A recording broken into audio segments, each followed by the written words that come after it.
We're live. Okay, so good afternoon, everybody in Brazil. I think good morning in the US, good evening in Vienna or Leipzig, I would say.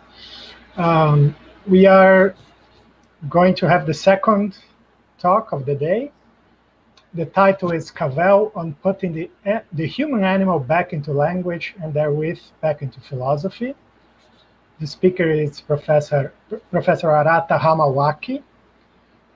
Arata Hamawaki is associate professor in the philosophy department at Auburn University, who works primarily on topics connected with Kant, Wittgenstein, epistemology, philosophical psychology, and aesthetics.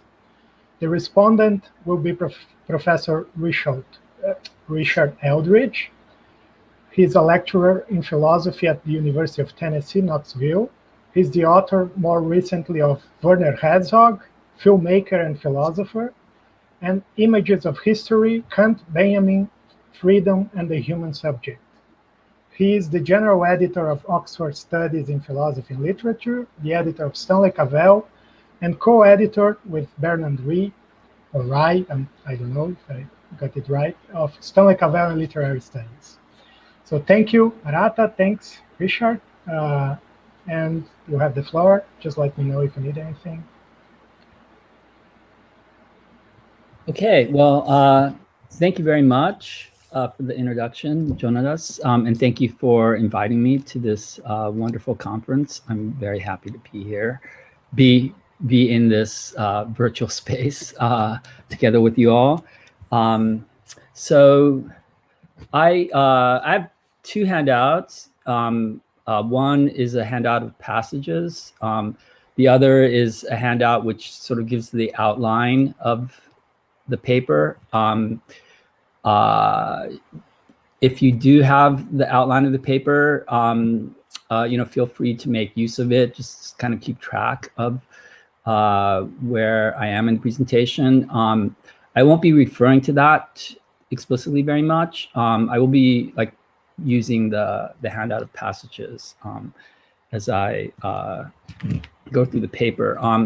The paper has actually changed its title. Sorry about that, Jonas. I should have told you.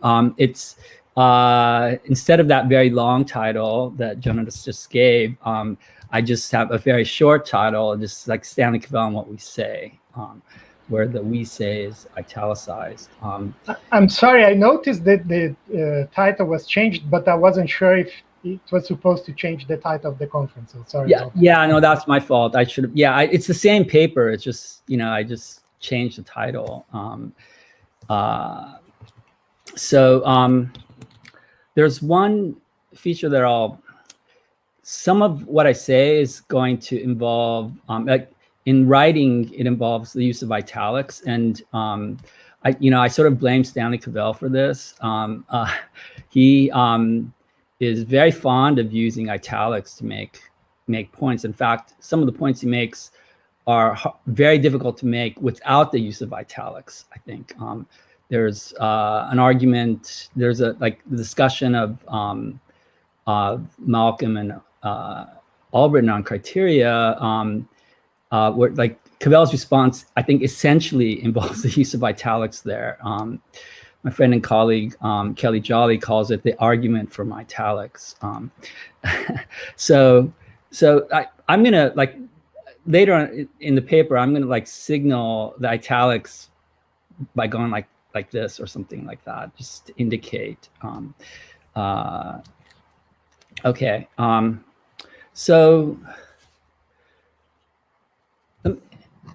what I want to do in this paper, or what I do in this paper, is to explore the idea that the first person is internal to language, not just in the sense that language can be turned on oneself so that one can speak about oneself, but in the sense that any use of language, whatever it is used to describe or represent, has the first person inside it. So something like a parallel with Kant's remark that it must be possible for the I think to accompany all of my representations, it can seem that the I say in all its speciations, the I tell, the I remind, the I advise, the I promise, and so on, must be able to accompany all of my linguistic representations. And just as for Kant, I is not an object of thought, but is in some sense universal. So there would seem to be a universal I that is not itself the object of language, a subject of discourse, but something like a pure linguistic I. I think that the idea of the first person as constitutive of language is pervasive in Cavell's thought, and of course in Wittgenstein also. And so what I want to do here is to explore its meaning and its ramifications.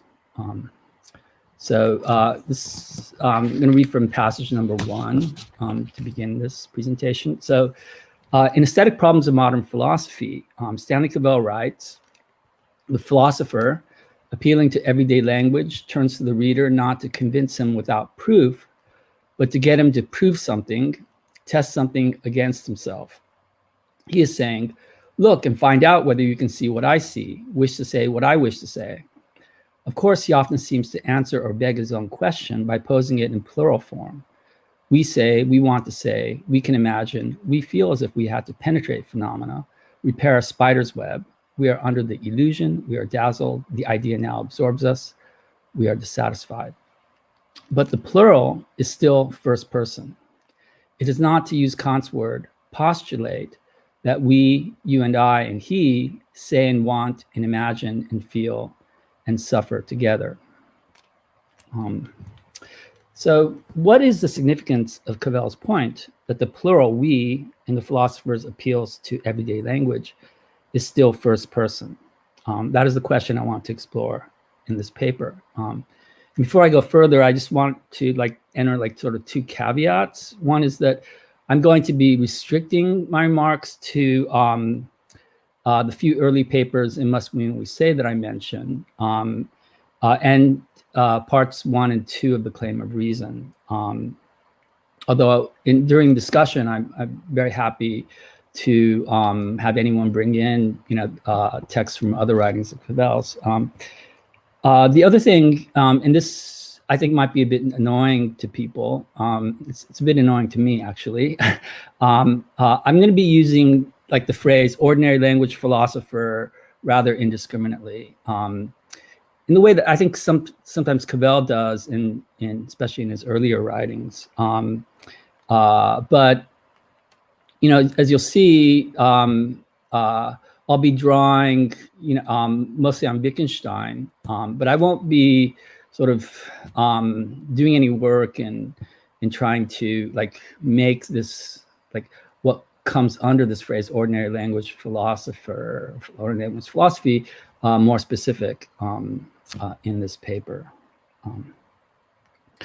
Okay, so Cavell points out here in the context of the passage that I just read, that the claims of the ordinary language philosopher cannot be backed by a proof. And for Cavell, the cannot here is logical, not empirical.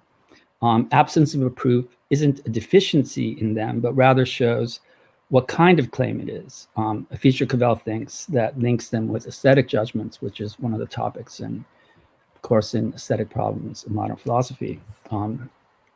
With a claim regarding a matter of fact, you might be unnerved by the fact that others don't agree with you. You may find yourself needing to reconsider the support for your belief in order to assuage your doubts. But it is certainly conceivable that after further reflection on the evidence, you continue to maintain your claim. But disagreement with respect to the claims of the ordinary language philosopher, which I'm just going to call for short OLP. Disagreement with respect to the claims of the OLP has a different character and has different consequences. Cavell writes, quote, about what we say when we do not expect to have to tolerate much difference, believing that if we could articulate it fully, we would have spoken for all men, found the necessities common to all. That's passage number 3, as you can see. And if we haven't, if I've not spoken for everyone on a matter of knowledge, we disagree on what is so. That does not impugn the possibility of my speaking to them on matters of knowledge. But if I have failed to speak for others with regard to the OLP's appeals to what we say, my ability to speak to another on a matter of knowledge, or for that matter on anything, is placed under threat. In the availability of Wittgenstein's later philosophy, another early but pivotal essay in his corpus, Cavell writes, this is passage number 4, "We who can speak for another find that we cannot speak for them. In part, of course, we find this out in finding that we cannot speak to them. If speaking for someone else seems to be a mysterious process, that may be because speaking to someone does not seem mysterious enough," unquote. The universal purport of we needs to be distinguished from the objectivity of truth, from the idea that what is true independently of what anyone thinks. The objectivity of truth requires that what one thinks is independent of one's thinking it. Thus, what one thinks does not seem to have the first person within it. It is essentially first impersonal. As of course, many philosophers like Frege have stressed. But the first person is illimitable in the OLP's remarks regarding what we say. In his paper, Must We Mean What We Say?, Cavell comments on this point in connection with the statement, "When we ask whether an action is voluntary, we imply that the action is fishy." So this is a remark that Ryle made regarding the meaning of the term voluntary as used in a question. Cavell calls this remark S in passage number 5. And he writes there, "However difficult it is to make out a case for the necessity of S, it is important that the temptation to call it a priori not be ignored. Otherwise, we will acquiesce in calling it synthetic, which would be badly misleading. The feeling that S must be synthetic comes, of course, partly from the fact that it obviously is not likely to be taken as analytic. But it also comes from the ease with which S may be mistaken for the statement, 'Is X voluntary?' implies that X is fishy," which Cavell labels T, which does seem obviously synthetic. But S and T, though they are true together and false together, are not everywhere interchangeable. The identical state of affairs is described by both, but a person who may be entitled to say T may not be entitled to say S. Only a native speaker of English is entitled to the statement S, whereas a linguist describing English may, though he is not a native speaker of English, be entitled to T. What entitles him to T is his having gathered a certain amount and kind of evidence in its favor, but the person entitled to S is not entitled to that statement for the same reason.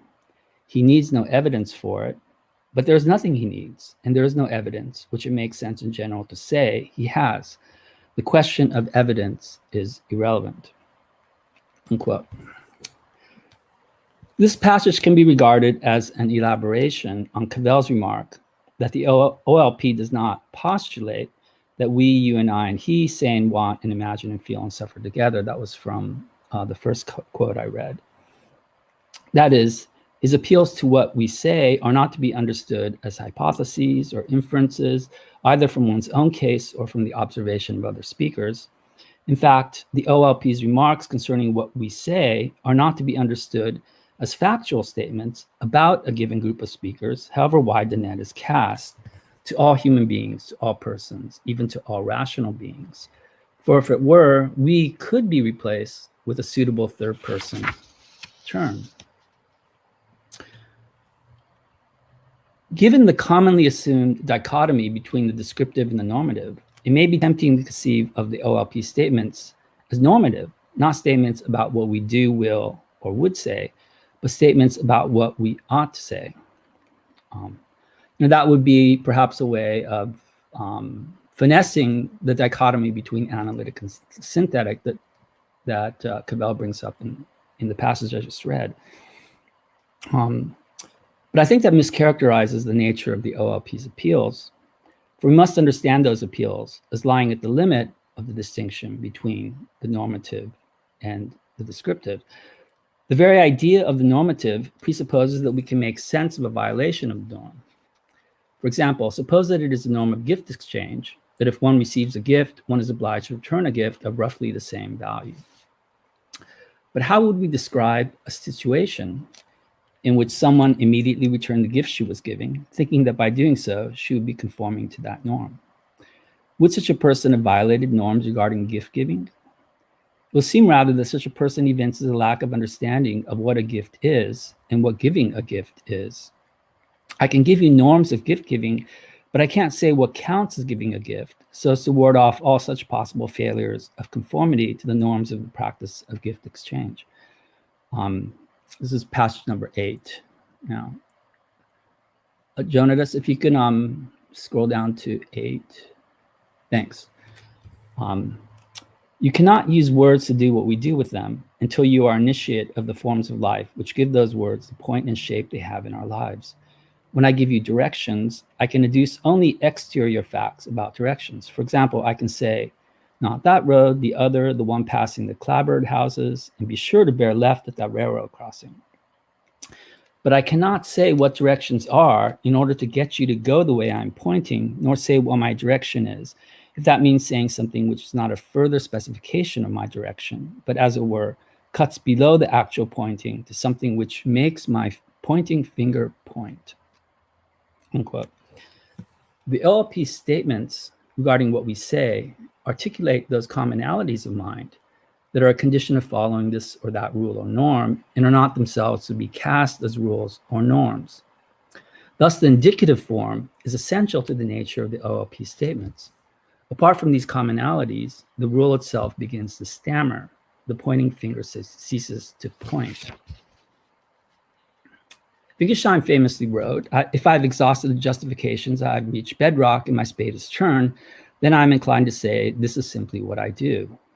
Of course, this remark has perhaps been the most discussed remark, anyways, late in Wittgenstein's investigations.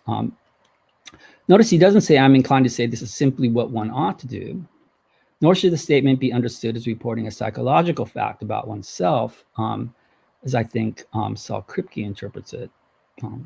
The statement, this is simply what I do, is inseparable from one's exercising the capacity whose very exercise is the subject of the report, and so is recognizable by another only insofar as she recognizes it as the exercise of her own capacity to follow a rule. While indicative, this is simply what I do, is not an empirical description. It is neither an empirical description nor normative, but it's to be located in a register where that distinction breaks down. It is an exhibition of the use, and it is the use itself that is normative.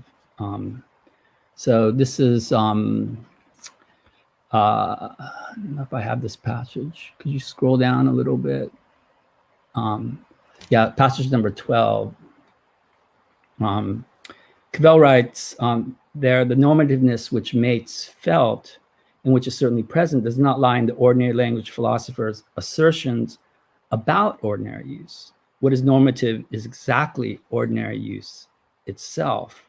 And then in the next passage, number 13, Cavell writes, when Wittgenstein, or at this stage, any philosopher appealing to ordinary language says what we say, what he produces is not a generalization, though he may later generalize, but a supposed instance of what we say.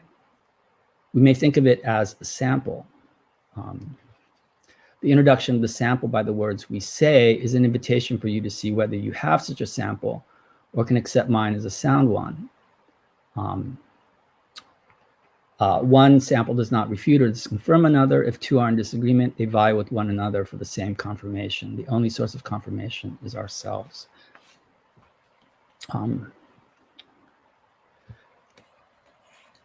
So it's essential to these statements, then, that they are, as Cavell puts it, easily mistaken for their synthetic counterparts, for an empirical hypothesis or generalization. And they're easily mistaken for their synthetic counterparts because I say and I think are easily mistaken for higher order representations of representational acts. But to conceive of the first person thus is to miss the point of Cavell's insistence on the essentially first person character of the LLP's statements. For Cavell, this is simply what I do, is not issued as an ultimatum in the spirit of my way or the highway, or a statement of fact, but as an invitation of sorts, as he puts it, a matter of making ourselves exemplary. While to be believedness, the content of a thought, does not essentially involve others, to be endorsedness essentially does. They are not claims about a community, but as Cavell puts it, claims to community. They are essentially addressed to others.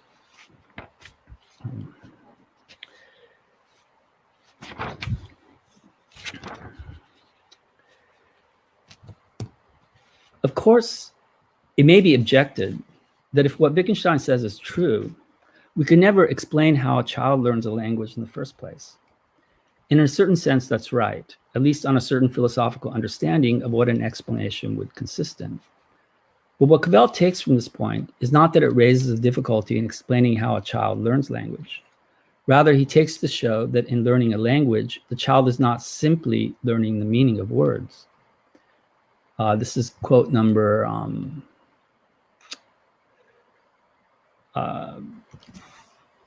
17.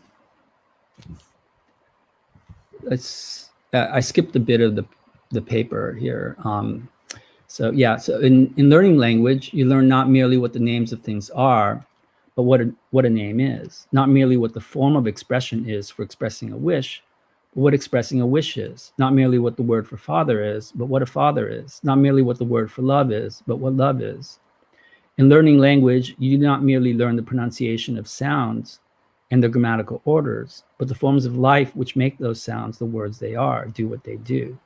For example, name, call, point, express a wish or affection, indicate a choice or an aversion, etc. If that is right, there's a lot that is already packed into any single act of saying, of naming, claiming, asking, requesting, ordering, etc. These could be called implications of particular acts of saying, but importantly, they are not logical in the sense of deductive implications of the meaning of the words that are employed in their specific combination, though they are nonetheless necessary implications in a broader sense of logic than deductive logic, necessary conditions of the coherence of my act of saying. It is this that the OLP's claims about what we say are meant to articulate. This passage number 19. Please, thanks. Cavell writes, learning what these implications are is part of learning the language, no less a part than learning its syntax or learning what it is to which terms apply. They are an essential part of what we communicate when we talk. Intimate understanding is understanding which is implicit. Nor could everything we say, mean to communicate in normal communication, be said explicitly. Otherwise, the only threat to communication would be acoustical. We are therefore exactly as responsible for the specific implications of our utterances as we are for their explicit factual claims. Unquote.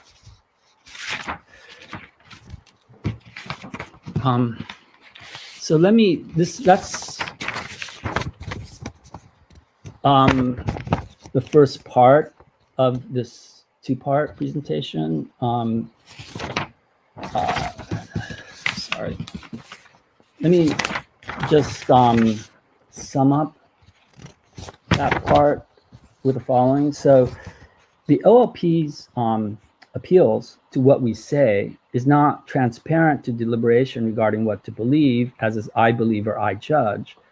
But at the same time, they're not psychological or sociological statements about a given group of speakers or thinkers, nor are they expressions of psychological or sociological facts about a given group of speakers. For example, facts about their intentions or conventions that they have adopted. Agreement on what we say is, as Cavell puts it, a condition of our speaking to one another, conditions of recognizing someone as having said or thought something. That places the OLP's appeals to what we say in the space of the transcendental, what belongs to the limit of language, the limit of thought, although obviously it is a delicate matter how to understand the notion of limit here. So the second part of this paper, the first part, I think I might have neglected saying, the first part is called the grammatical features of what we say. And the second part is called the transcendental we, question mark, Cavell and Davidson. So I just mentioned the OLP's remarks concerning what we say stake out the limits of language or the limits of thought. What lies on the other side of the OLPs we say is not another way of speaking, an alternative language, or another way of thinking, an alternative conceptual scheme, but nothing at all, nonsense. Like Kant's I think, the OLPs we say is transcendental, or so it seems. In characterizing the transcendental character of what he calls Wittgenstein's idealism, Bernard Williams writes, and this is passage number 21.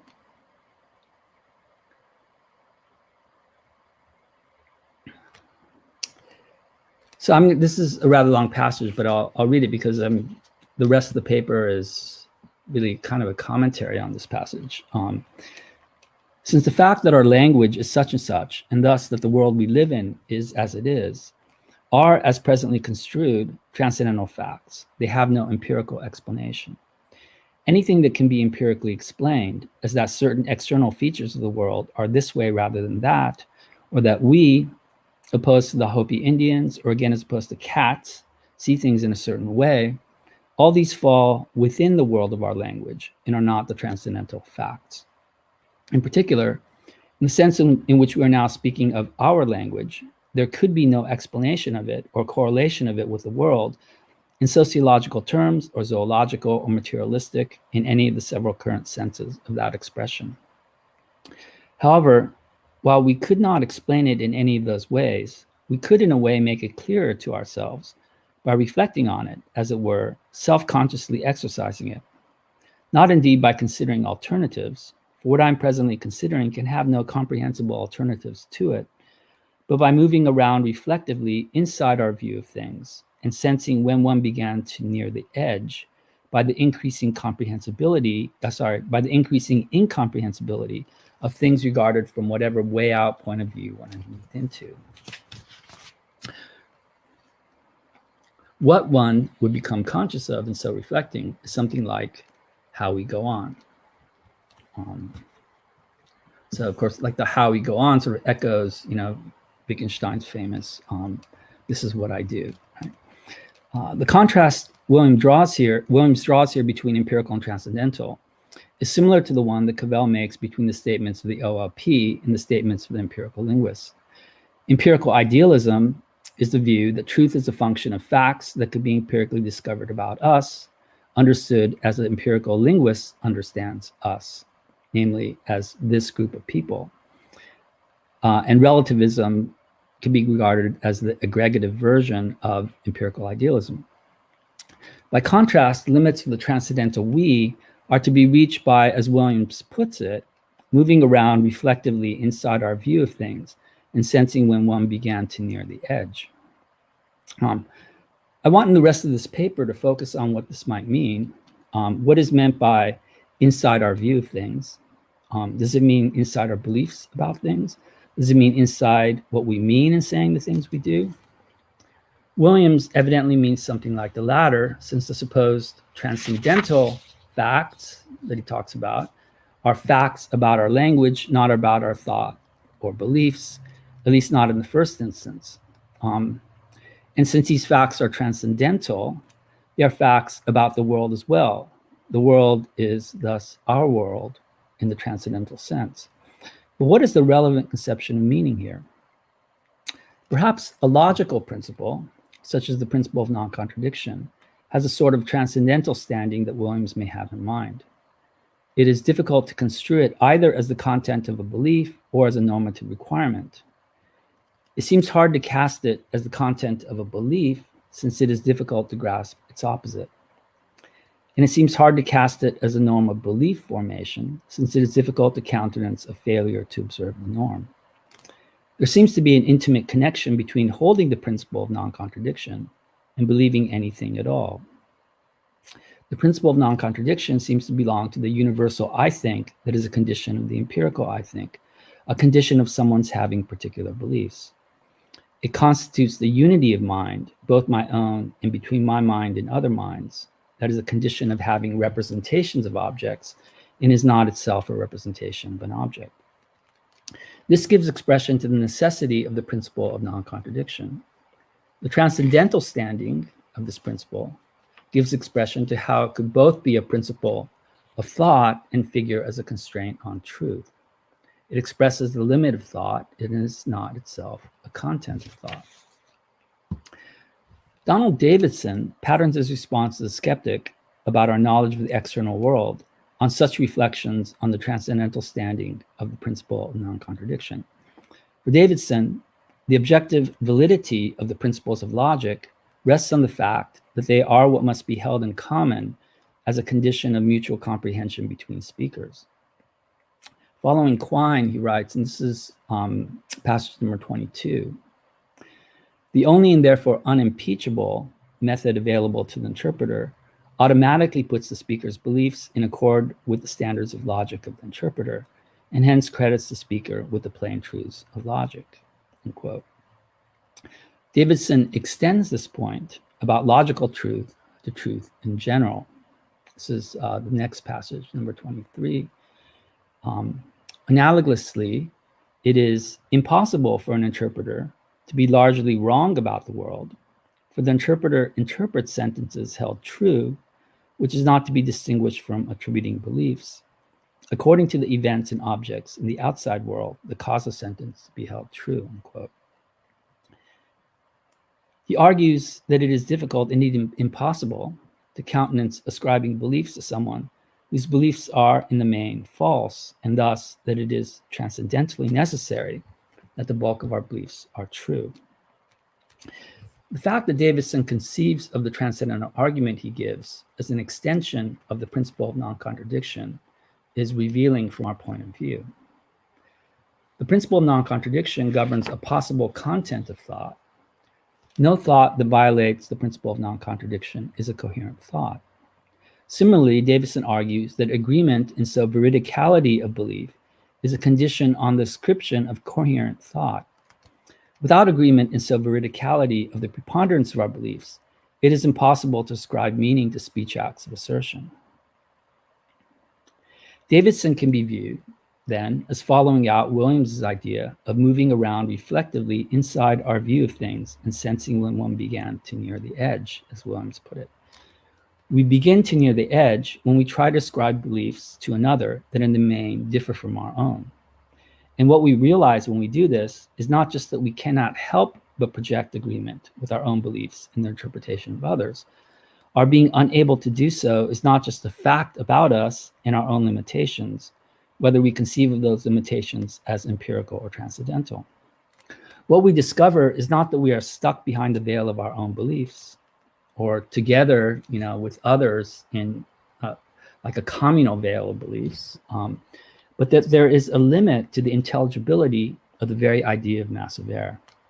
And so what we discover on Davidson's argument is that non-veridicality presupposes a background of veridicality. The veridical I think is prior to the non-veridical I think, or I know is prior to I don't know. The objective is prior to the subjective. Call this doxastic disjunctivism.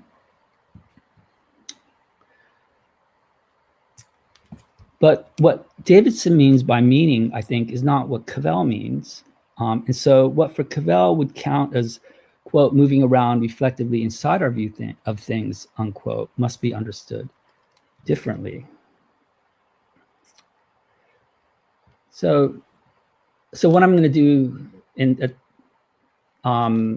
rest of the paper and nearing the end is to contrast, David's like Cavell's way, or what I'm contending would be like Cavell's way of interpreting that claim of Bernard Williams. Of course, Cavell doesn't do so explicitly. I'm suggesting that it might be helpful to think of Cavell as doing so, and to like contrast, so to speak, the Cavellian interpretation of that remark from Williams with the Davidsonian interpretation of that remark. So Cavell follows Austin in looking at what we say as the guiding ground in assessing the skeptic's progress. However, it is a point of emphasis in Cavell that the turn to ordinary language in philosophers like Austin and Wittgenstein should not be understood as a new way of doing conceptual analysis, of finding out what words or concepts, particularly those words or concepts on which philosophical issues have turned, such as know, perceive, act, intend, promise, and so on, really mean. This way of understanding the turn to ordinary language has subjected ordinary language philosophy to the objection, and in some quarters ridicule, that attention to what we say when is able to reveal at most the conditions under which it is reasonable to use words such as I know, I perceive, I intend, not the conditions under which those statements would be true. In the case of know, it would seem that the most that attention to ordinary language could show from the perspective of the traditional epistemologist is what we know for all practical purposes. That is, what we can be said to know once we factor in the pragmatic considerations that no doubt play an essential role in determining whether someone's claim to know is reasonably made. But as the traditional epistemologist will be quick to point out, it is possible that we know for all practical purposes in that sense, without knowing simplicator, without it being true that we know. Cavell calls such an appeal to what we say a direct criticism of the skeptic, an approach, of course, that he roundly rejects. Cavell writes, in the work of Wittgenstein and Austin, this is quote number 24, appeals to what we ordinarily say take on a different emphasis. In them, the emphasis is less on the ordinariness of an expression than on the fact that they are said, or of course written by human beings to human beings in definite contexts in a language they share, hence the obsession with the use of expressions. And then in the next passage, number 26,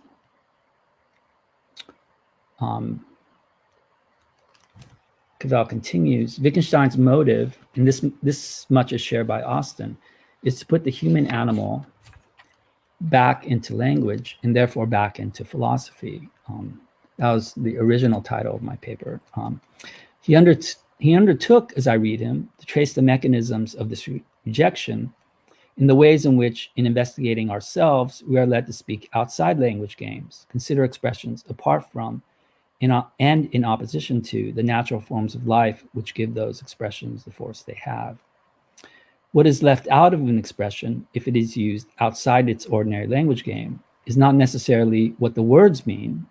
They may mean what they always did, what a good dictionary says they mean, but what we mean in using them, when and where we do. The point of saying them is lost. The distinction between a certain combination of words lacking meaning and my failing to mean anything by my words is pivotal. I can fail to say something, fall into what Cavell calls an illusion of meaning in either of these ways. There are two different ways of, to invoke Williams's words, coming near and falling off the edge of sense. I can fail to know what I mean because I fail to know what the sentence I'm using means, or I can fail to know what I mean because I fail to mean the sentence I'm using, even a sentence whose meaning I know. This implies that what one says is not separable from one saying what one says. That is, we should not understand the act of saying as an add-on to a proposition, to a so-called proposition that has meaning independently of the act of saying, of someone's meaning it. Rather, there's a recognizable proposition only inside a recognizable act of someone saying what she does and meaning it. You might think of Cavell as widening Frege's context principle, or perhaps as articulating what was always implicit within it. The above distinction in ways of hallucinating meaning is pivotal in Cavell's invocation of the idea of a non-claim context in his treatment of skepticism. I'm sure you talked about, I gather you talked about this in connection with Jonah's paper earlier in the conference. The skeptic needs to bring under examination a particular knowledge claim if the path of reflection he follows is to proceed fully naturally, as it seems to do. But the knowledge claim he needs must be conceived of in a special way. It must be conceived of as a best case for knowing anything about the world at all. Only thus can a conclusion that is reached about this claim have a bearing on our ability to know things about the world considered as a whole. But the requirement that the particular claim under consideration must be representative must bear the weight of standing in for all of our knowledge considered as a whole, conflicts, Cavell argues, with the need to have a possible knowledge claim in view.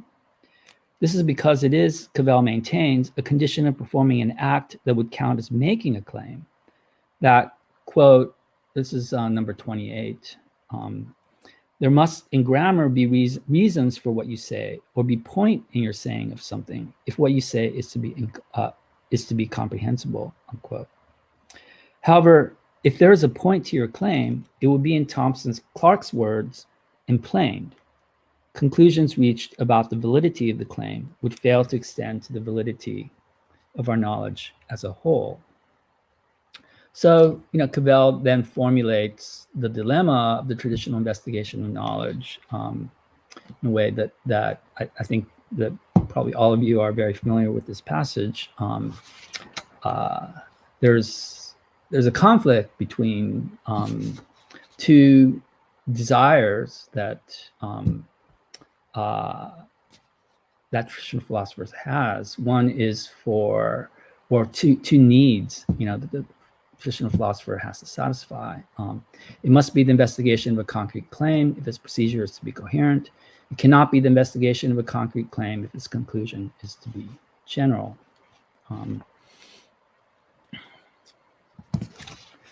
So in the paper, I discussed this in point in more detail in connection with the phrase, see all of the object. Fernando characterized this these passages well, so I won't read those passages, but I will proceed directly to what I take to be the lesson of the passages. So prescinding from the criteria that figure in ordinary contexts when we use the phrase see all of it, is to prescind from what brings the world into view. That is, it is to prescind from that alignment between language and the world that is a condition of making claims about it. Claims such as, I see all of the object, or I know that there is a green jar of pencils on the desk. In seeking to assess our knowledge from the outside, the skeptical philosopher no longer has the world so much as in view. There is nothing that is an object of his claims. He's no longer speaking about anything. He is, as Cavell puts it, distorting our concept of an object überhaupt. The criteria for applying see all of it are not part of the meaning of see all of it, but condition the possibility of applying see all of it to the world. These criteria are not part of the meaning of the phrase, do not belong to the logical, in the sense of deductive logic or implications of using the phrase, but are nonetheless part of what we learn in learning a language, no less a part of what we learn than the sense and reference of words. Thus, quote, moving around reflectively inside our view of things, unquote, is for Cavell not a matter of moving around reflectively inside of what can be coherently said, as it is for Davidson and perhaps for Williams, but a matter of moving around reflectively inside of what can be coherently said. I neglected to use the hand signals for italics. The difference lies where the italics are placed. And what is the relevance of this difference? So we have, moving around reflectively inside of what can be coherently said, where the what is entirely divorced from the conditions of saying what is said, versus a matter of moving around reflectively inside of what can be coherently said, where that also pertains to what can be said. But now you're thinking of, or Cavell is thinking of, what one says and the saying of what one says as a sort of inseparable unity, not as a accidental complex, but as an essential unity. So I presented both Davidson and Cavell as inheriting Kant's transcendental approach to understanding the possibility of what Kant called the relation between representation and object. Both extend Kant's transcendental I think to the intersubjective. Just as Kant argued that the I think must be able to accompany all of my representations, They argue that the we think or the we say must be able to accompany all of my representations, at least at the limit. Both hold that the first person is ineliminable in explaining the relation between representation and object, for we can only understand language and thought from inside language and thought, from inside one's capacity to speak and to think. But this point has a different upshot for each philosopher. For each understands differently the medium, so to speak, the one is reflectively to move around inside. For Davidson, the skeptic is found to be unintelligible once we see that the possibility of massive error in belief is unintelligible. That is the point at which we reach the edge of what we can comprehend. For Cavell, the skeptic is found to be unintelligible once we see that the skeptic cannot claim, cannot say what he needs to claim or to say. It is there where the skeptic has reached the edge of what we can comprehend. It is implicit in Davidson's view that the world comes into view in our representations through the sense and meaning of our words and concept. But, and this is where we can locate what I think is both most elusive and most interesting in the vision that Cavell is offering.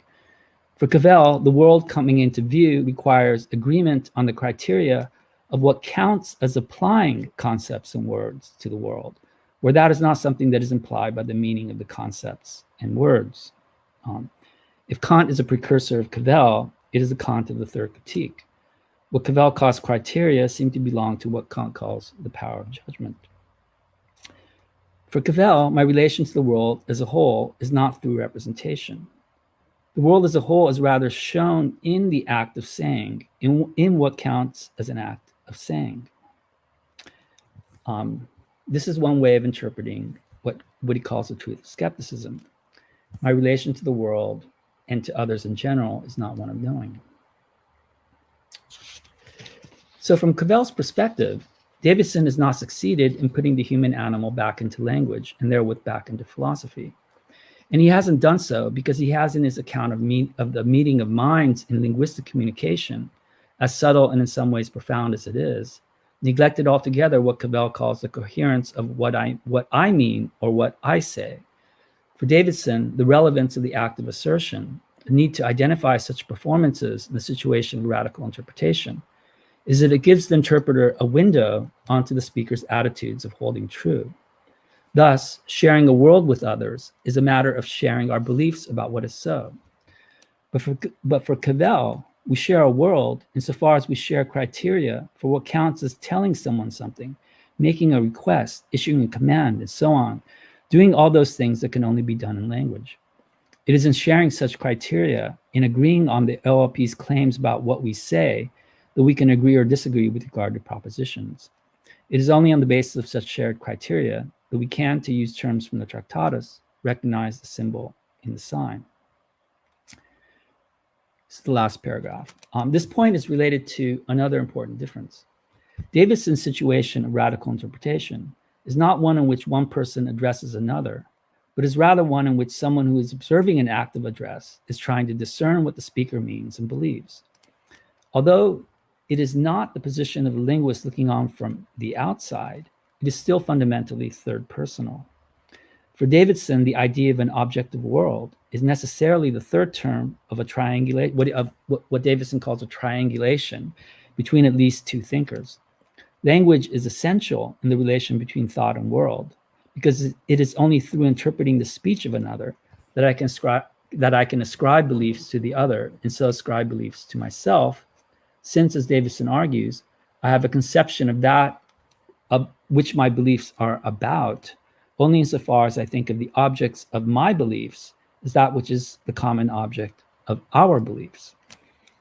Cavell takes a situation of one person addressing another as you to be fundamental, for it is an address that the speaker makes herself responsible to another, assumes responsibility for what she says, and for the coherence of her meaning what she says. I just read this morning Eric's paper, in which I think he nicely develops the importance of assuming responsibility for Cavell and the dialectic of skepticism, of his dialectic of his response to skepticism.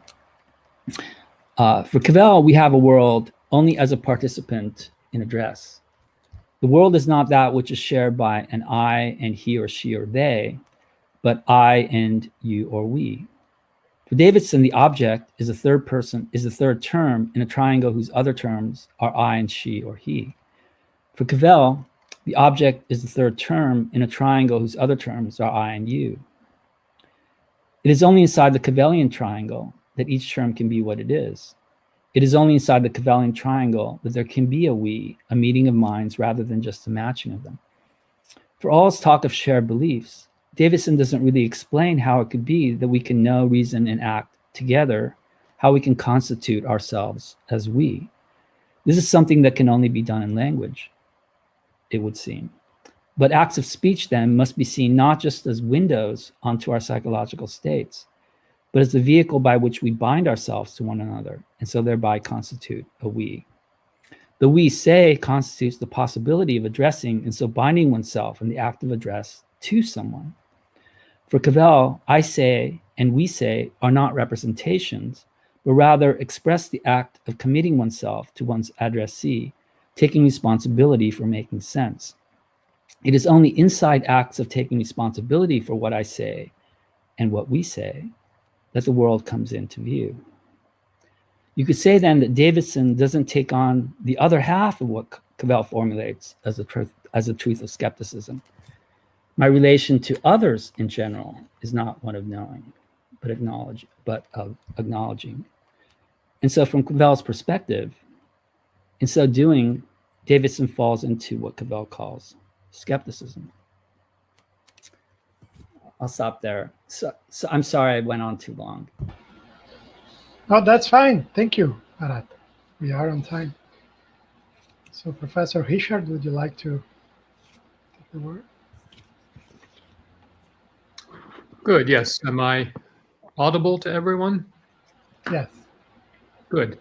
Well, let me begin by saying I think I have no disagreement at all with Arata, with his accounts of the character of the statements made by the ordinary language philosopher about what we say, or about language learning and what it involves, or about the idea that competence in using language, thinking, and speaking inherently includes speaking to others with a point. So that's to say, I think I agree with what the most important parts of the paper are almost entirely. What I will do is concentrate on the contrasts with Davidson, which I would not draw in exactly the way that Arata would, though I agree there are important contrasts there. So let's think about that. Arata aptly and usefully compares and contrasts Cavell on language, thought, belief, and action centrally with Kant, Bernard Williams, and especially Donald Davidson. Like Kant, Williams, and Davidson, Cavell is concerned, as Arata puts it, with a condition of having representations of objects at all, a condition that extends as well to the having of beliefs and thoughts and to the speaking of a language. Both Davidson and Cavell, as he puts it, inherit Kant's transcendental approach to understanding the possibility of what Kant called the relation between representation and object. The issue then is what is in fact necessary in order to do all that, to represent objects, have beliefs and thoughts, and speak a language. For Davidson, there is one primary such necessary condition. In order to think, believe, or represent objects under concepts at all, one must be interpretable by another through the empirical construction of a T-theory, that is, a theory of the truth conditions contributing role played by each expression of the interpretant's language. The empirical construction of a T-theory, in turn, requires and implies that the interpretant largely obey the canons of logic, use the compositional devices of the first-order predicate calculus in constructing complex expressions out of atomic ones, and share a great majority of beliefs with the interpreter. If I understand him correctly, Arata does not exactly object to Davidson's story about these necessary conditions for being thus interpretable, and hence for having beliefs, thoughts, or conceptual representations. Instead, he regards it as both incomplete, hence inadequate, and as coming too close to a theory of mental representation. In contrast, Cavell has little interest in a formally structured semantic theory. Beyond Davidson, Cavell stresses, in contrast, that a genuine thinker, believer, and speaker of a language must be a member of the human form of life, including having manifold shared interests and modes of responsiveness to the world and to others. Second, a genuine thinker must display that responsiveness in speech behavior, wherein responsibility for the pragmatics of one's utterances, or for how one is understood, is acknowledged and discharged. To cite one useful example of Cavell's that Arata does not mention, suppose I ask you, would you like to borrow my scooter? And you reply, sure, I'll have a go. If I then reply, oh no, I wasn't offering it to you, I was simply inquiring into your state of mind, I am then failing to discharge my responsibility to you, failing to take responsibility for how I will be understood by you in having said those words then, where what will normally and rightly be understood by you, an offer, outruns the mere semantics of the words used. Roughly, I fail to mean what I said in saying those words, even though the words themselves thus combined were fully meaningful and did not include the phrase, I hereby offer you. In doing that, I fail in my relationship to you. That is, if I fail to take responsibility for how the saying of my words there and then will normally and rightly be understood. I fail in my relationship to you. If this happens often enough, then I am just as unintelligible to you and as unintelligible in general as a thinker, believer, and speaker as if I violated the canons of logic or the requirement of being interpretable under an empirically constructed T-theory. Transcendental necessities of thought extend, one might say, beyond logic and semantics into matters of human relationship and uptake in communicative action. It is, as Arata might put it, not just contingent that we happen after thinking and believing to turn out mostly to share modes of responsiveness to the world and to others in communicative action. It is rather necessary for being a thinking, believing, language-speaking subject at all. That is, that we share modes of responsiveness to others and to communicative action with others. Responsiveness to the other, accepted and discharged in communicative interaction, is part of the whole package.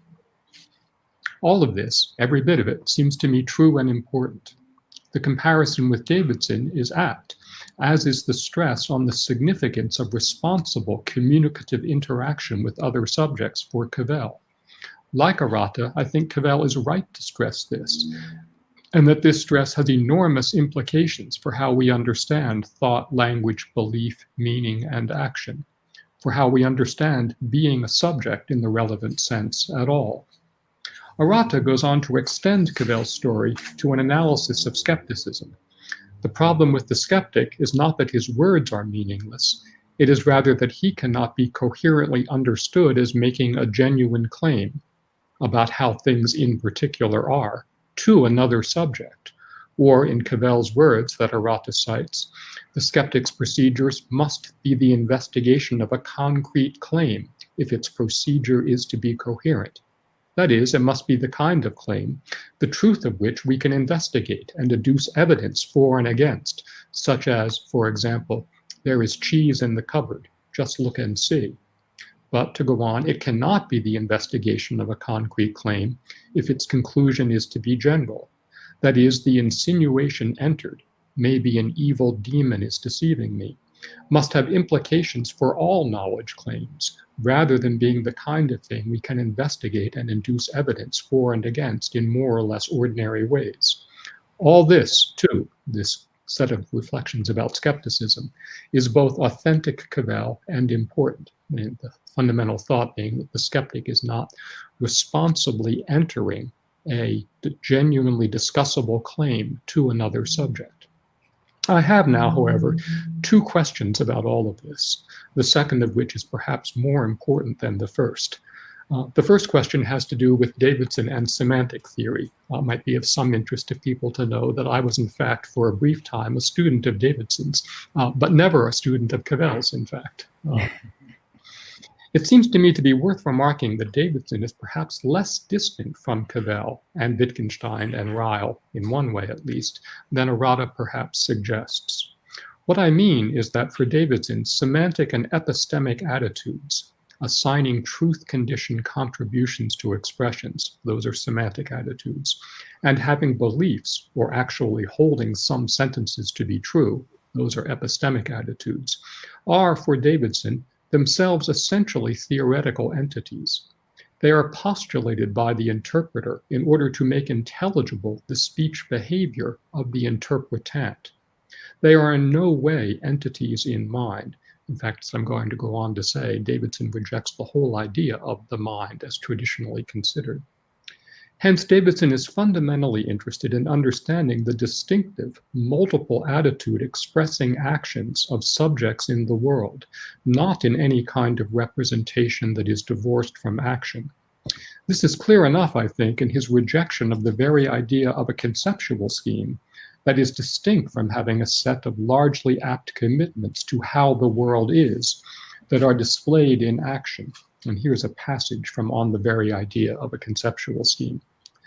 Davidson writes, there are, for example, theories that make freedom consist in decisions taken apart from all desires, habits, and dispositions of the agent, and theories of knowledge that suggest that the mind can observe the totality of its own perceptions and ideas. In each case, the mind is divorced from the traits that constitute it. A familiar enough conclusion to certain lines of reasoning, as I said, but one that should always persuade us to reject the consequences. So actions involve inherently desires, habits, and dispositions. Decisions involve all those. Interaction with the world is involved in having perceptions and ideas. He goes on, languages we will not think of as separable from souls. Speaking a language is not a trait a man can lose while retaining the power of thought. This becomes even more explicit in his later paper, Thought and Talk. Here, the traits that do constitute the mind, according to Davidson, are the actualization in worldly action of a rational capacity or power to produce behavior that expresses richly structured propositional attitudes of all kind. Absent that actualization in action, there is no thought. So Davidson is, after all, a kind of neo-Aristotelian. Having a rational soul is not separable from speaking a language, actually speaking it in practice in the world. This, I think, puts paid to the idea that Arata alludes to briefly, that utterances are for Davidson a window onto the mind of others. That, I think, isn't right. The window onto the mind part suggests mind as prior interior space of representation. And that's what I'm taking Davidson to be rejecting. So in this respect, this much connection with practice and activity in the world is required. Davidson is closer to Cavell than Arata supposes.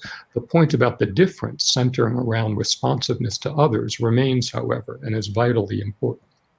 One reason for making this point is now to ask, is there any point to having a systematic semantic theory of the kind Davidson puts forward, in particular to the idea that an empirically constructed T-theory under the appropriate formal constraints might illuminate something about the nature of our semantic and cognitive capacities.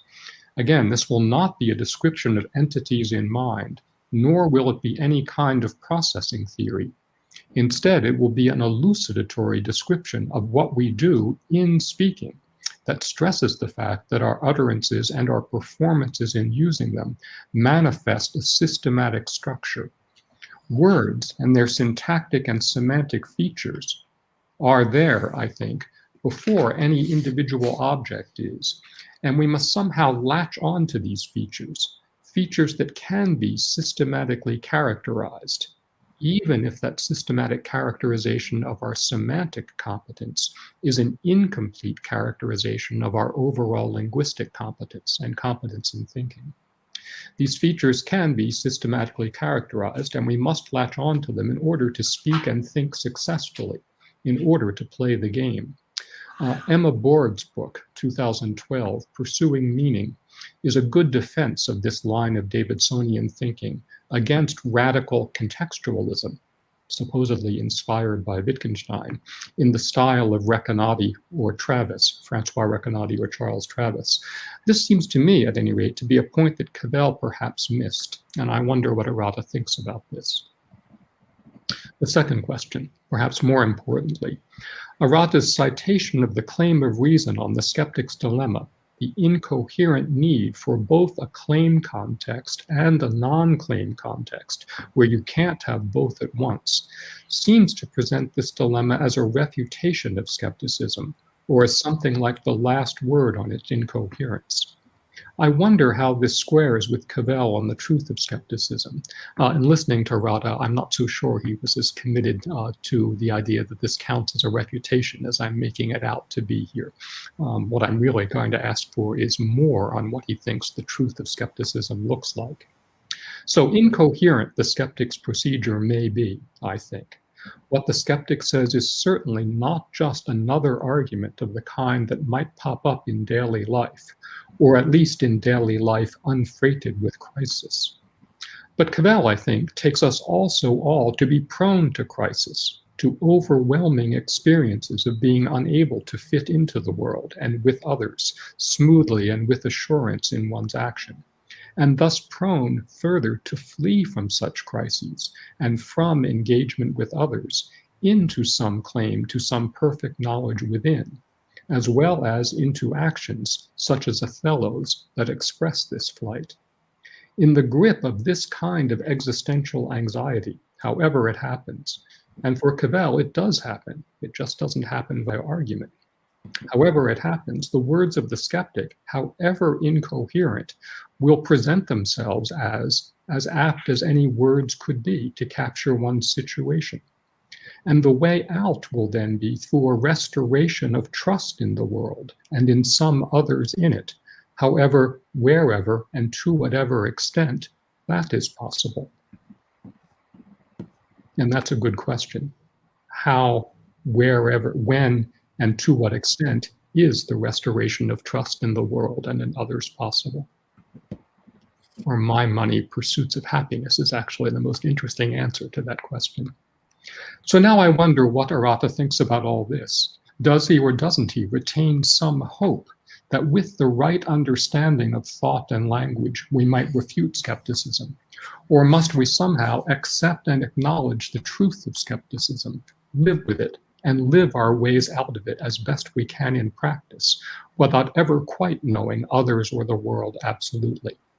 Good, that's what I've got. So a question about Davidson and a question about what the truth of skepticism looks like.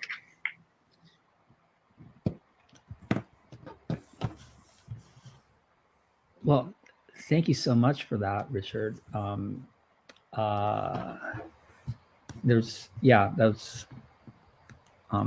was great. I'm not sure, Jonas, do you want to open it up for everyone, or do you want?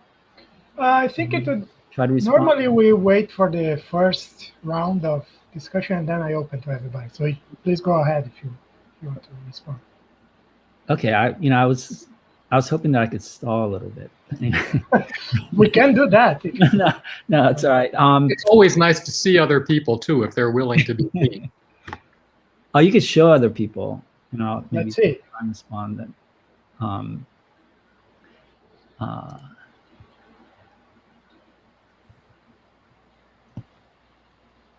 So yes, I mean, I think I agree with your first question about Davidson. I mean, I think I do agree. I was also a student of Davidson's when I was an undergraduate. And of course, there are other connections between Davidson and Cavell, which I won't go into. But put it mildly, yes. Put it mildly, yeah. One thing that I found that there was not all that much discussion about the relation between Davidson and Cavell, despite their standing as sort of towering figures over the last half of the 20th century in American philosophy. So my initial sort of characterization of Davidson and his relation to Cavell, sort of bordered on caricature, and I think like the window terminology might sort of be a vestige of that a little bit in my paper. I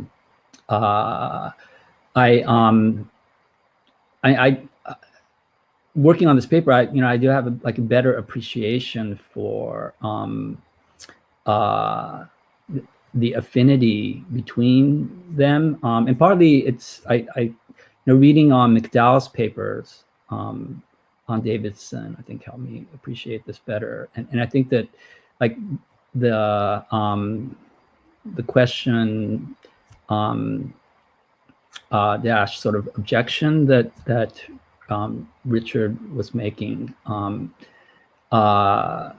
is connected to something that like what McDowell calls a modest theory of meaning that he finds in Davidson, and one of the appeals that McDowell finds, something that McDowell finds appealing in Davidson's account is the absence of what he calls psychologism, which he thinks Dummett falls into, where psychologism is understood as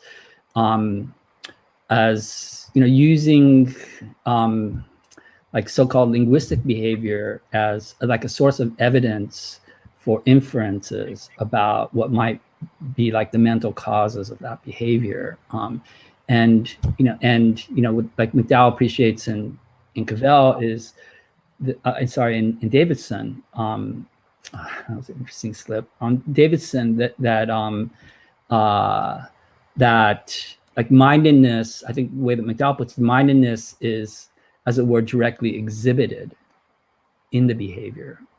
It's not something that is like inference. And I think like Richard was like bringing this out by drawing on the connection between Davidson and Aristotle. And I think that's an excellent point. I mean, I probably in discussions of Davidson, this is underemphasized, and is well worth stressing, I think. So I think if like the idea of like a window into the mind sort of smacks of like a psychologism about the mind, then I definitely think that it does not have application to Davidson. It's I guess there might still be room for like something like that idea, just insofar as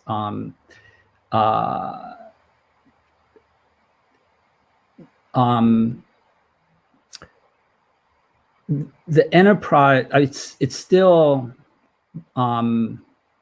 even if you think of like mindedness as directly exhibited in behavior. Mindedness is still conceived of, so to speak, broadly representationally. That is, it's for Davidson, it's a matter of the exhibition of beliefs and desires. Those, attitudes, like propositional attitudes, and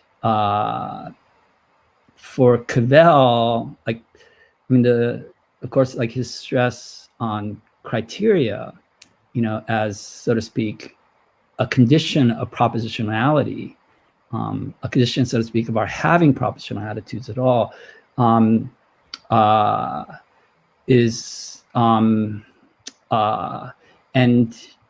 and so the idea of like sharing criteria as opposed to sharing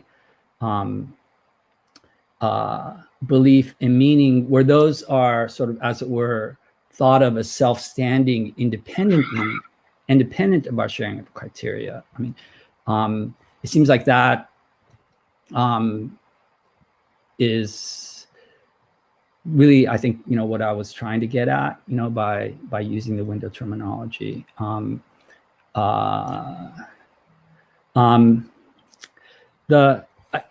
guess the question that you asked about Davidson at the end of your discussion of Davidson, Richard, I'm not sure I fully got that. So this was the question of like whether there's a point to having a systematic semantic T theory for language. Could you spell that out a little bit more? I guess I missed the connection with Emma Borg and contextualism.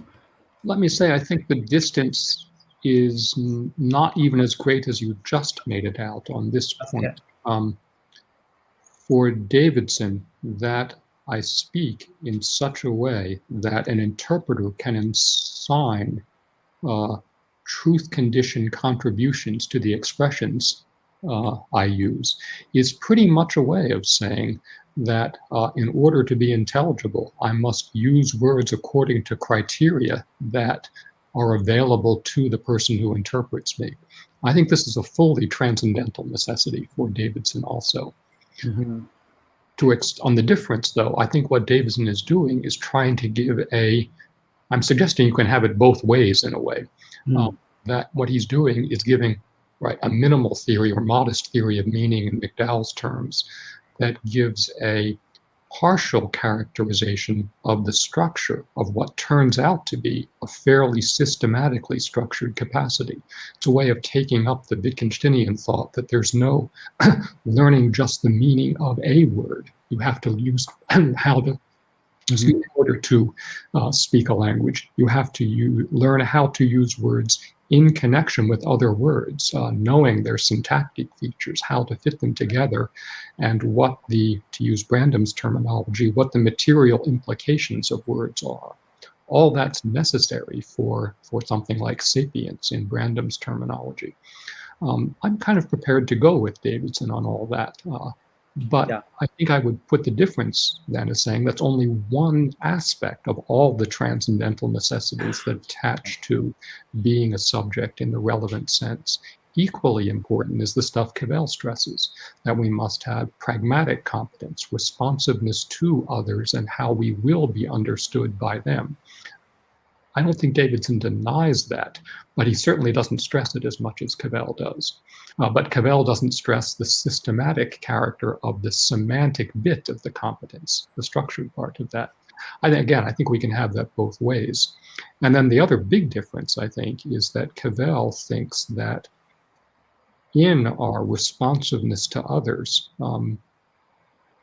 in responding to how we will be rightly understood by them, and in turn are responding to their efforts to make themselves intelligible, there are never absolute assurances. There are always ways in which things can misfire. That sort of haunts the possibility of communication. And I'm suggesting that's the direction to look in for the truth of skepticism, roughly. Mm-hmm. Right. Yeah. Yeah. I think I agree with all of that. I guess there's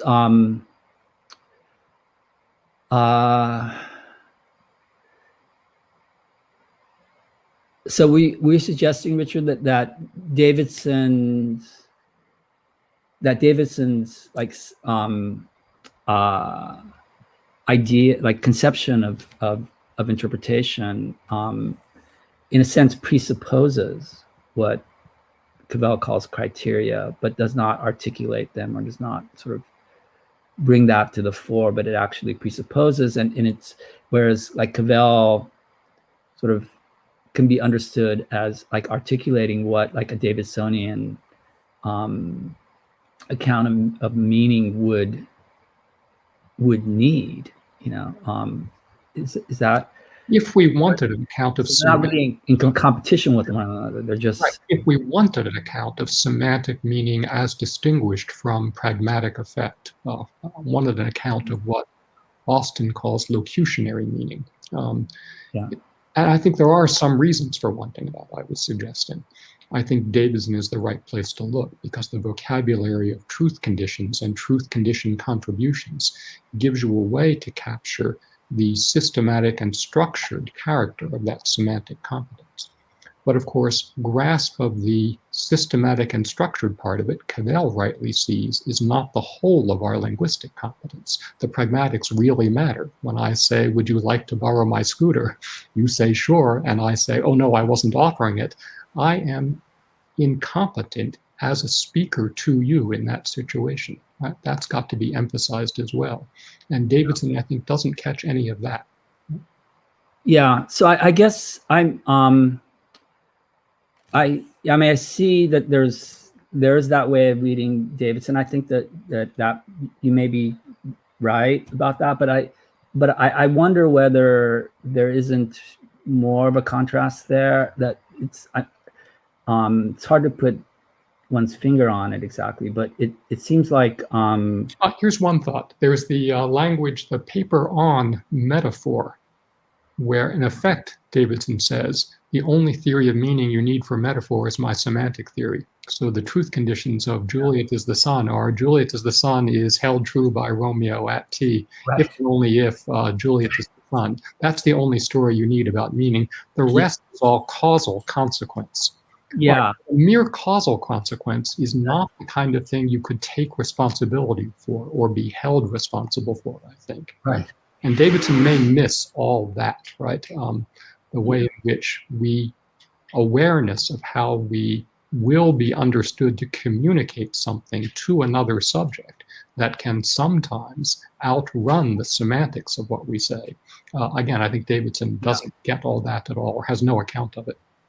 Yeah, I mean, I guess, yeah, good. So, it seems like for Cavell, there's a sense in which, like, for Davidson, it seems like, well, there's all this, there are like pragmatic constraints that come into play. There are causal factors that come into play, but all that is sort of like enables thought and meaning, understood, as it were, where like the proposition, is like the locus of thought, both thought and meaning. And I'm wondering whether Cavell isn't criticizing that, that conception of wherein thought and meaning resides. So it's like, I try, I'm gesturing this by trying to say that there's a competing conception of triangulation, in Cavell, where it's my relation to another, by which which is like essential to the world coming into view at all, involves my taking responsibility in the face of others, or towards others, in what I say, and in what I do too, but particularly in what I say, and whereas Davidson might think of all that as sort of enabling conditions, of the world coming into view, or the world comes into view sort of through the proposition, through a propositional attitude. Yeah, I kind of think that's right. That does seem to me well put. Another way to put the same point is that Davidson is ultimately more interested in producing, in some sense of the word theory, not a scientific theory, a philosophical theory. From the point of view of which, as he puts it, we can tell the skeptic to get lost. There's a kind of confidence in having that theory that attaches to Davidson. Whereas for Cavell, I think the subject responding to these transcendental necessities is somewhat more fragile always, right? And a lot more remains to be negotiated. It may be worth mentioning the point of personal connection between them on this point. That is to say, Donald Davidson's third wife was Stanley Cavell's first wife. If you don't know that, the reason for mentioning this is that Marcia Cavell's book, called Becoming a Subject, about 5 years ago, is a very useful, interesting book. She sets out in that book to reconcile Freud on human subjects as needing or profiting from a kind of deep interpretation and as fragile in various ways. With Davidson's theory of mind, with the public character, as it were, and language embodied character of thought. But sub rosa, the hero of the book, comes out to be Stanley Cavell, I think, because he has it both ways on that point. He has an equally strong emphasis on the publicly developed and enacted character of thought in language in relation to other subjects, but also a sense of how fragile, prone to repression, evasion, and so forth, human subjects can be. So he's the one that in the end ties together the Freudian and the Davidsonian insights. It's a useful book, I think. Yeah. Well, thanks. I haven't really addressed your second question, but I'm wondering whether want to make sure that other people have a chance to and so maybe I'll just hold that in reserve. That's okay. Yes, I was going to say that we can't go on for more. We can go for more 10 minutes perhaps, so we have time for a couple of questions if they are not, quick questions, because otherwise we might have problems with the next presentation. But please, if somebody else has any question, go ahead.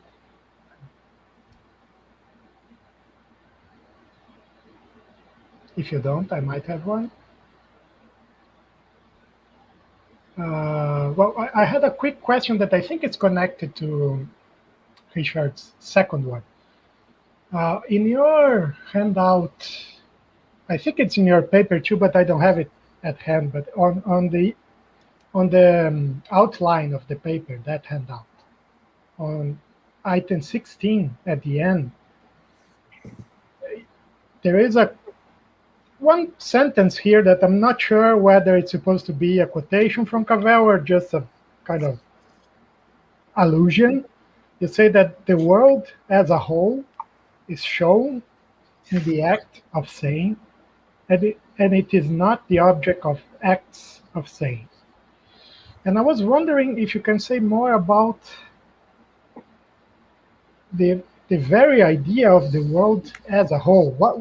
What is that supposed to mean in this context, or for Cavell, or however you want to take the question? Because Cavell almost never really says something general about the world as a whole. He says what it's not.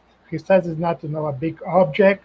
It's not supposed to be construed as some kind of set of objects of perception. But what did you mean, or Cavell, if this is a quotation, in this context, speaking of the world as a whole? Because you are here talking about the parallel between other world skepticism, or you made that connection, and the other mind skepticism and external world skepticism. And there is no such thing as the other as a whole or something like that. We just acknowledge others, particular others, or we fail to. What is supposed to mean accepting the world as a whole, or avoiding the world as a whole, as opposed to accepting specific facts in the world? Yeah, that's the question. I didn't really specify what I meant, and I'm not sure I actually used that. I did use that in the handout. I'm not sure I used it in the paper, or I don't know if you use it in the presentation. But what I I suppose I'm thinking of the world as a whole, and something like the way that it's used in Kant, where it's not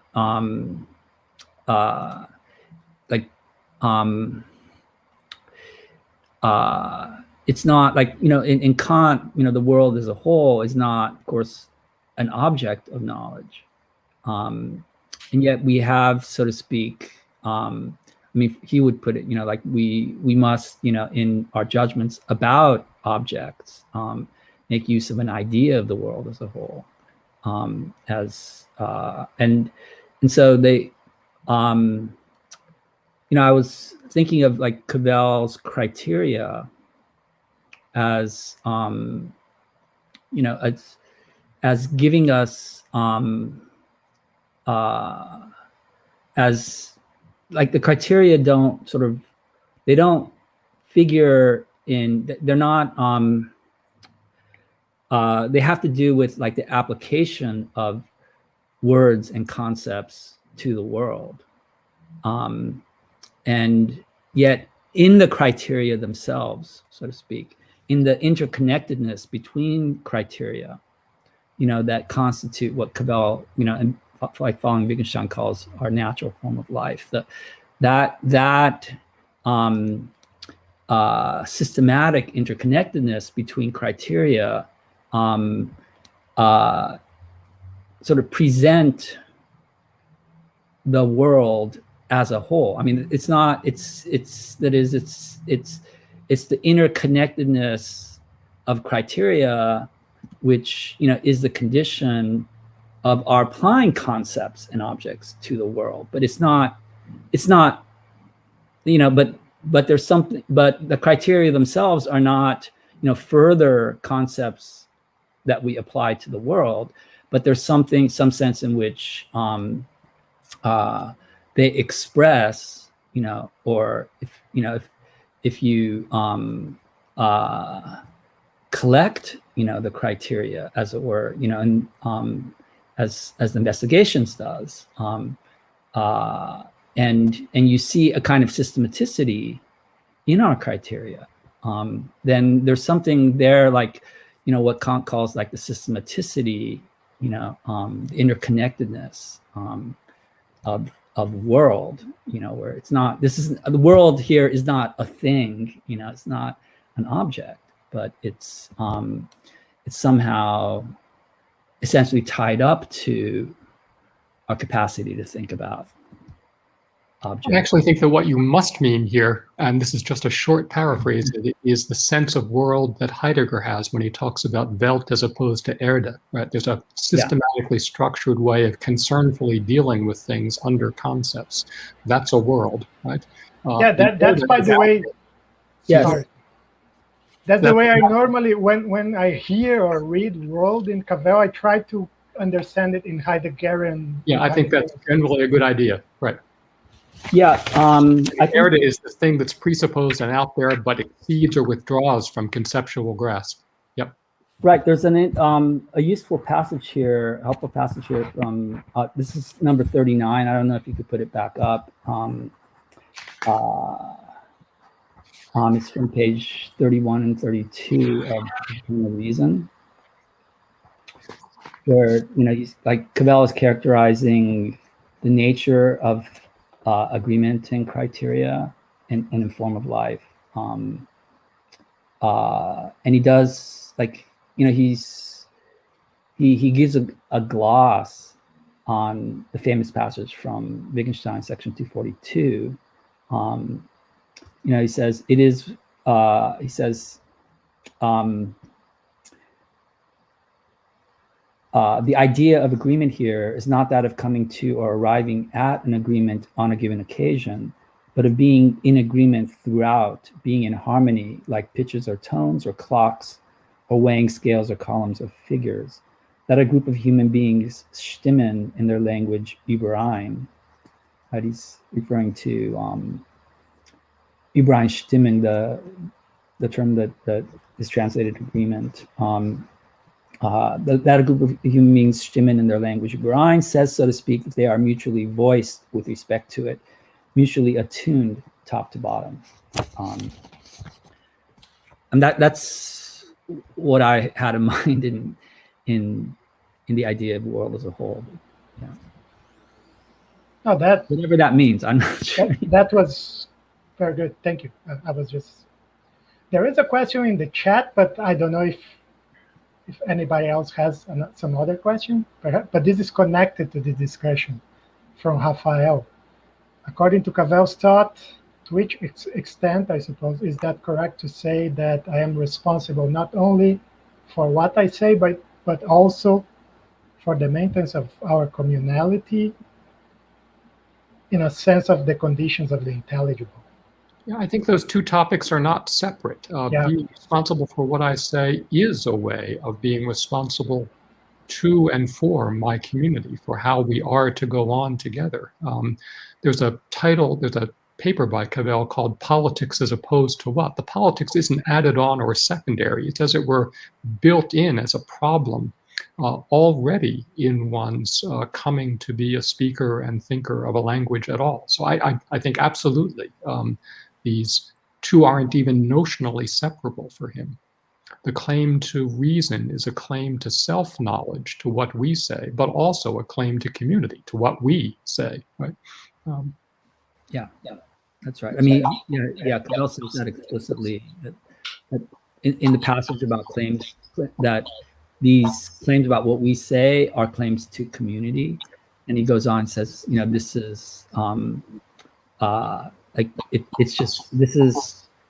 it's an instantiation of the ancient search of philosophy for reason. Yeah. Maybe we have time for one last quick question. Eric, perhaps? Are you? I do have a question, but it's not very quick. Okay, well, Arata, I've learned so much from this paper, as I have from your work connecting Cavell and Kant. I just wonder, really, as briefly as possible, I suppose, if you could say something about the notion of the transcendental when it gets extended past or further, not the 12 categories, but there's these pragmatic features, these interpersonal features of linguistic competency. Like when we expand or balloon the notion of the transcendental, is it still the transcendental in the same sense as Kant, or how do we start thinking about what the transcendental is once we've expanded it in the ways that you've shown we should do in order to understand Cavell? Yeah, that's a great question. Sorry? That wasn't so long, I said. That wasn't so long. But I think an adequate answer would have to be long. I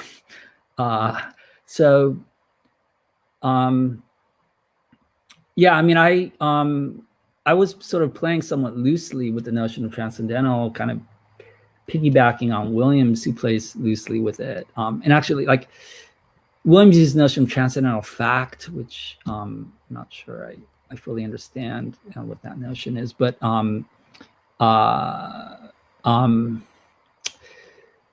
it's, I think the way that it figures in Williams, and I think this is maybe somewhat different from the way it figures in Kant. The broad notion of transcendental seems to be that there's that it's sort of inside this idea that you find in Wittgenstein, you find in Kant, that there's no way of grasping an instance of thought or an instance of language that does not already employ the capacity to think or the capacity to speak. It's just so, in a sense, like any grasp of like an actualization of this capacity is a kind of self-grasping. It's really just, it's a kind of form of self-reflection by someone who has this capacity on an exercise of it. And then transcendental in that context would then be like a grasp of the conditions for the exercise of the capacity, conditions for the actualization of the capacity. And so it would be like inherently self-reflective in its form, and that part I think is in Kant. I think it's in Wittgenstein.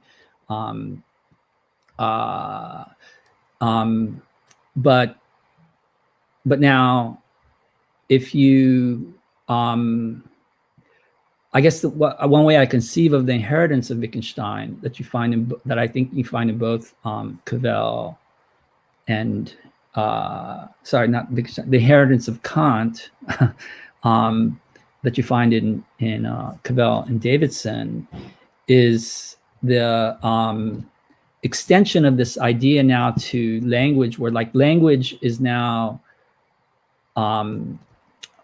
itself viewed as, you know, the actualization of this rational capacity that the Kant was examining. But now what happens to the term transcendental when you make the linguistic turn? And that's, you know, that's a way of putting like what I was trying to explore, you know, in this paper, in the, you know, the ways that both Davidson and Cavell developed that. But, you know, a lot more would need to be said, I think, you know, both like the term transcendental, but also about the linguistic turn. You know, I think like Richard made some very helpful remarks about that. But it's, you know, I think it's worth really studying, because much of like current philosophy, even like philosophy of language,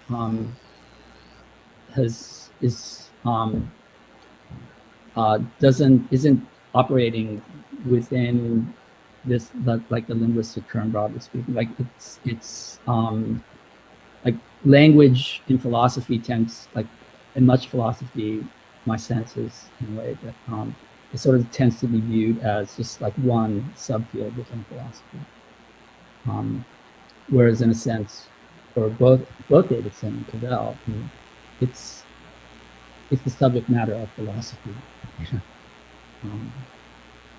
Well, sorry to interrupt. I wish we had some coffee breaks and dinners and all that great stuff that we normally have in conferences. But to continue the conversation, this was a fascinating conversation. I really had lots of other questions to ask, but perhaps we will have to leave this for next occasion. In 15 minutes, we have Eric's presentation, so I think we really should stop here. Thanks, everybody. Sorry for... Well, thank you. Thank you, everyone. And see you soon.